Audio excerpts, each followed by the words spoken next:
Halo semua, perkenalkan nama saya Austin Nathanael. Saya Fifa Azalia Zahra. Saya Bagas Imam Mawardi. Nama saya Abdur Steven. Nama saya Aryananda Supandi.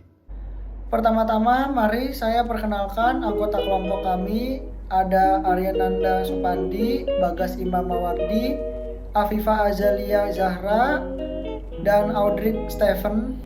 Di kesempatan ini saya dan kelompok saya mau memberitahu dampak COVID-19 terhadap perdagangan dunia. Pertama-tama kita kan sudah tahu dari semenjak tahun lalu, tepat di bulan Desember akhir, muncul virus yang dinamakan COVID-19 yang muncul pertama kali di negara Cina dan menyebar luas ke seluruh dunia semenjak bulan Januari tahun 2020. Virus tersebut masuk ke Indonesia. Dampak perdagangan dunia akibat dari virus corona, COVID-19 sudah berlangsung 1 tahun penuh di 2020 ini dan mengakibatkan banyaknya negara yang melakukan lockdown secara total agar terhindar dari virus yang sudah disebut pandemik ini, yaitu corona. Virus ini sudah memakan lebih dari 1 juta jiwa korban hingga hari ini.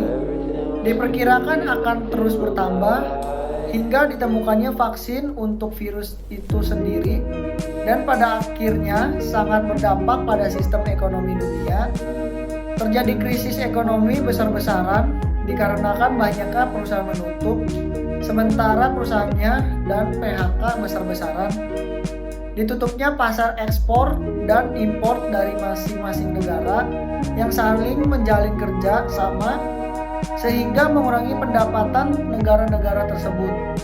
Baik, saya akan melanjutkan pembahasannya dari Austin ya. Di Indonesia sendiri terjadi penurunan yang sangat drastis nih dari sektor ekspor maupun impor dengan negara, khususnya negara Cina yang berupa buah-buahan dan produk-produk hewani. Diketahui sejak virus corona ini merebak, para pembeli dari Cina ini langsung menghentikan pembelian dari negara manapun. Apalagi para penjual buah-buahan khususnya ya, yang menggunakan sistem penjualan skema CNF atau cost and freight, atau bisa disebut juga pembayaran dilakukan setelah barang yang dipesan ini sampai di pelabuhan atau di tempat tujuan.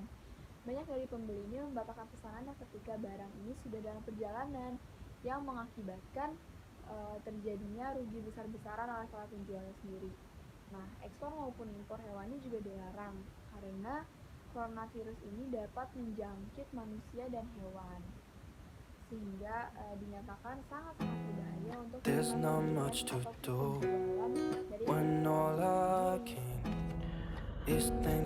Di negara Amerika, sekitar 18-20% para pekerjanya diberhentikan total akibat dari melemahnya perekonomian negara tersebut.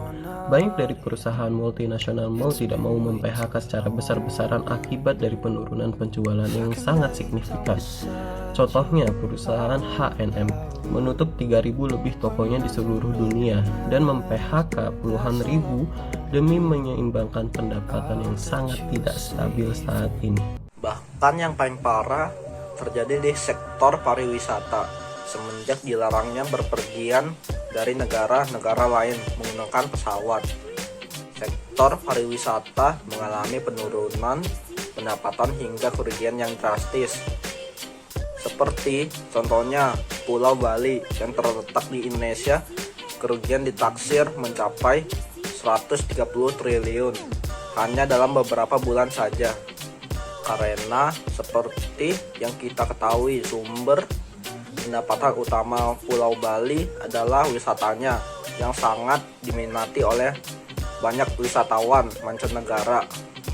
Diketahui juga banyak masyarakat dari kalangan menengah ke bawah menjadi tidak berpenghasilan akibat dari proses PHK yang terjadi sehingga menurunkan tingkat pembelian pangan maupun non-pangan. Adanya penurunan standar kehidupan bagi setiap keluarga akibat virus corona ini. Akan tetapi, ada beberapa perusahaan yang tetap berkembang dengan pesat hingga saat ini dan semuanya berada pada sektor internet, seperti online shopping, online meeting, seperti Zoom, dan lain sebagainya. Internet menjadi sumber utama yang dapat digunakan ketika tidak dapat bertemu secara langsung. Perusahaan yang bekerja dalam sektor ini mengalami keuntungan yang luar biasa akibat dari coronavirus ini. Karena hampir seluruh negara sangat bergantung pada internet dalam mengurusi masalah-masalah yang terjadi pada saat ini. Sekian penjelasan dari kami. Kurang lebihnya mohon maaf dan terima kasih.